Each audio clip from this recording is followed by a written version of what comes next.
Hey, Brandon Palaniuk, Major League Fishing Pro here. Just one quick little tip that'll help you on your frog fishing days, especially in those hot days. If you're getting a lot of short strikes, there's one really quick way to make those into fish in the boat. And what I'm gonna do is I'm gonna trim the legs on my frog. When you look at these two frogs, they're both Terminator walking frogs. You can see in my right hand how much longer those legs are. And those are how they come standard out of the package.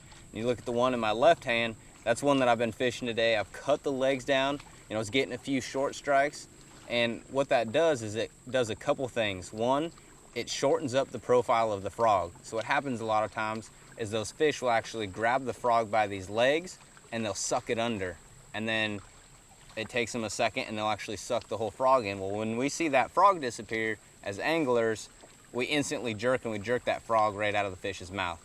So by taking a frog and cutting those legs, and if you look, you can see how these are cut at an angle. Well, what that does is that helps you to walk that frog. So I'll actually take my splizzers and I'll start down here and actually work my way up the frog cutting, and it creates that angle.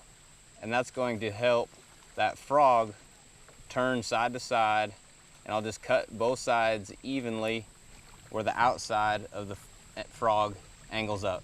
So it's gonna help that fish suck the bait in. It's gonna make them commit a lot more right off the beginning. If that doesn't work, the next thing I do is I'll just switch to a black one. So if I'm throwing one, it's got a white bottom, fish are short striking still, even after I've cut the legs, switch to a frog that's black. And a lot of times just that change from a white bottom to a black bottom can make the difference. Another thing that helps when you trim those legs on your frog, not only will it help those fish suck the bait in a lot better sometimes, but it's also going to help your frog walk. So I'll actually cut those legs at an angle, and that allows that bait to be able to turn in one place a lot better. So just that little extra action in that frog can cause those fish to react to it better and eat the bait initially a lot better.